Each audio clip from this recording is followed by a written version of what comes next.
You too can talk to a camera in your basement.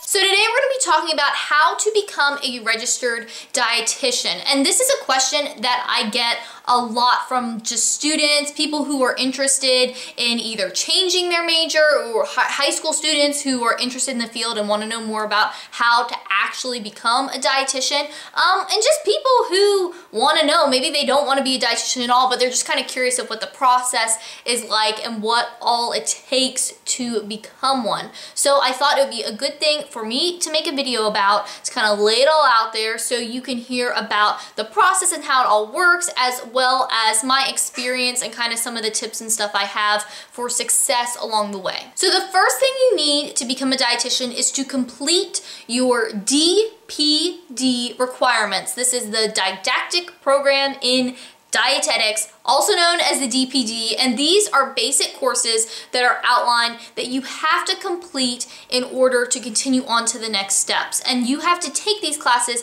at an accredited school with a DPD program. So if you are a first-time person going to college, then you will probably get a bachelor's of science in like dietetics or nutrition and dietetics. Different schools call it different things, but the most important thing is that it's an accredited school, because if you just get a nutrition degree but it's not accredited and doesn't have all these required classes, then you can't go forward. It has to be an accredited DPD program. Now, if you are a career changer, so maybe you already have a bachelor's degree in something else, you have a couple of options. And first off, if you're one of those people, you're amazing and awesome and don't feel alone, because there are a ton of people in your shoes with nutrition becoming more, I guess, prevalent, people thinking about it more. A lot of people are changing their careers, and I mean, a good chunk of the people in my program were actually second degree people. So it's very common, and what you're doing, I think, is totally awesome, and I gotta give you props for that.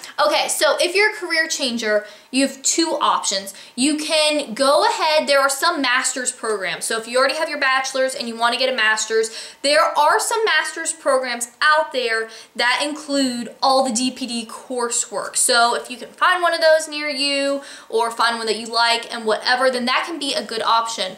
But there aren't a ton of them out there, and so that's something that can kind of be a sticky point for people. And so a lot of people who are career changers actually end up going back and getting a second bachelor's degree. So people in my program, I was in a bachelor's program, the people in my program who were career changers were getting a second bachelor's degree, which is kind of annoying, but you just have to figure out what's going to work for you. If there's a master's program that you like, that you can make happen, then I think that's awesome, but you might have to just end up going back and getting a second bachelor's degree. So this DPD program encompasses a lot, and I just want to go through that real quick. So it's going to cover some basic science courses, as well as the kind of core areas of dietetics, which are kind of clinical nutrition, hospital-y type stuff, dealing with people who have diabetes or heart disease or obesity, helping basically people who are sick and need to get better through nutrition. Then there is the community stuff. So this is going to be like the WIC program, public health initiatives, and then there is also the food service end. So this is like, you know, the hospital food service, or a school food service, or even restaurants or big food companies a lot of times will have dietitians. So those are the three main areas that your nutrition coursework is going to focus on, and then you also have all the supporting science stuff. Now, the important thing to know when you're going into the undergrad situation is that a lot of what you do the first couple years of your degree isn't going to be nutrition classes. At least that's how it was in my program. There were a couple nutrition classes thrown in there, but mostly it was, you know, the general education classes, as well as those core science courses. So things like anatomy, physiology, microbiology, general chemistry, organic chemistry, biochemistry. All of those things are classes that you have to take before you can go on to the nutrition classes. And I think that's important to know, because for me, I was so excited to learn nutrition and so excited to get into these classes, and then I had to take all these other classes that, while they were interesting, I liked some more than others, overall they weren't what I really wanted to get at. and learn about. And a lot of times getting through these classes can be a struggle for dietetic students, not because they're too hard, but just because you really are thinking like, I don't care about this. When you're sitting in like your biochemistry class, you're like, this is great, but I want to know how this happens in humans. I don't care about all this other stuff. Can we just please get through this and get onto the food and the people and all that? But the thing to know is that no matter how much you're hating life when you're in those classes, which you might not, but I think a lot of people do, just because you wanted to learn the nutrition stuff, right?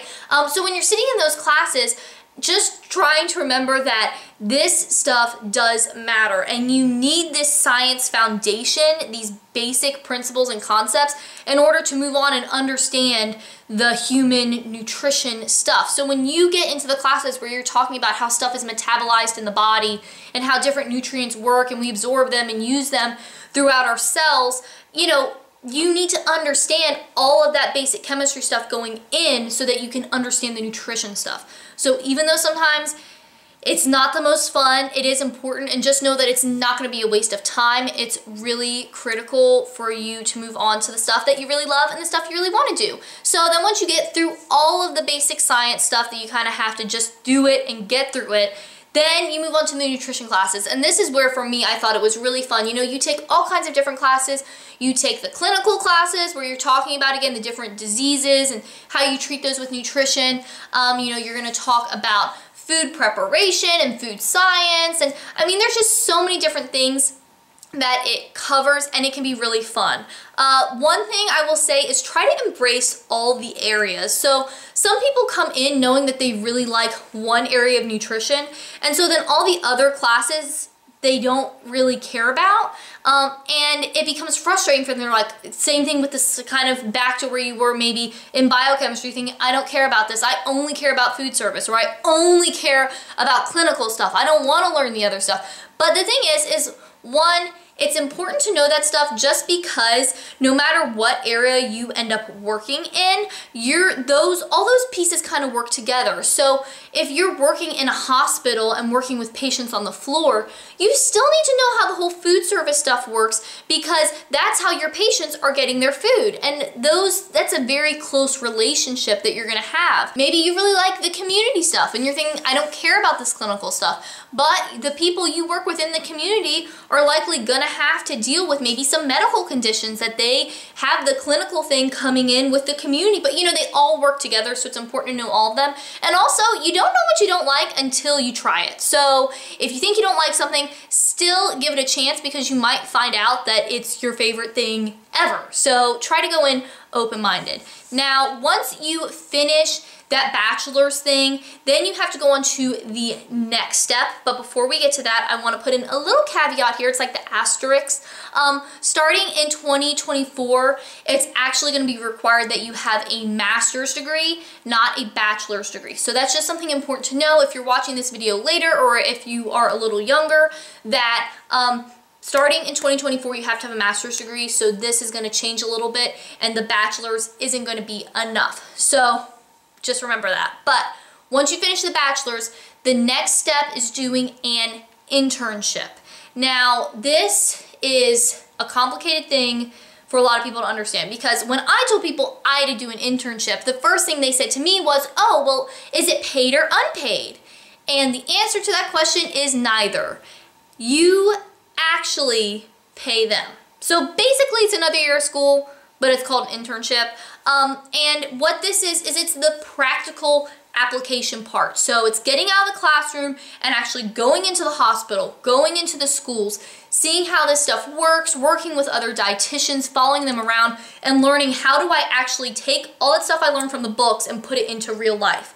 So this is a great experience, but it has a few challenges that come along with it. So first off, it's 1,200 supervised practice hours where you work in all those different areas of nutrition, and this breaks down to about 9 months. Now here's where things get tricky. You don't actually get to pick which internship you do.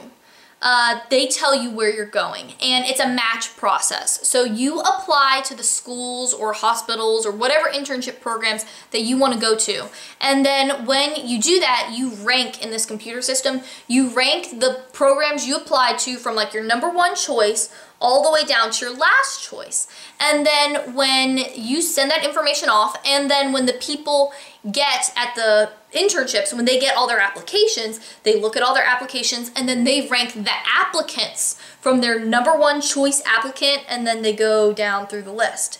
So once the computer has your rankings and the school's rankings, then it takes all that information and goes bloop, bloop, bloop, bloop, bloop, bloop, bloop, bloop, bloop. You go here.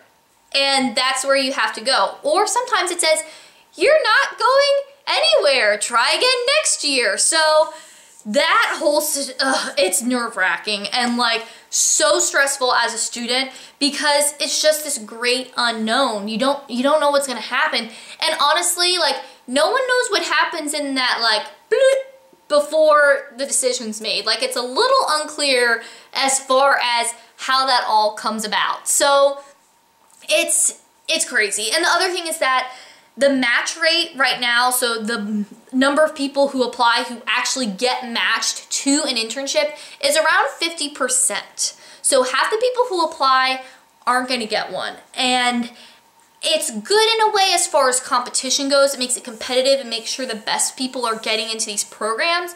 But it's also to the point where like it's not even competitive even more. Like some of the best people don't get one still. You know, there were people in my program who we thought of as like the definitely gonna get one for sure type of people, and they still didn't get one. And I mean, I don't know why. I don't know what their applications look like. I don't know where they applied. There's a lot of factors that go into it, but you know, it is a little bit of a situation. And I don't want to say any of this to scare anyone because I think nutrition is a great profession. I don't want to like scare people away from it, but I do think it's important to know going in that that is something that could happen. Now, they do match twice a year, so there are a few schools that do one around the fall time, and then all of them do the spring match. So you might have to wait 6 months, you might have to wait a whole year.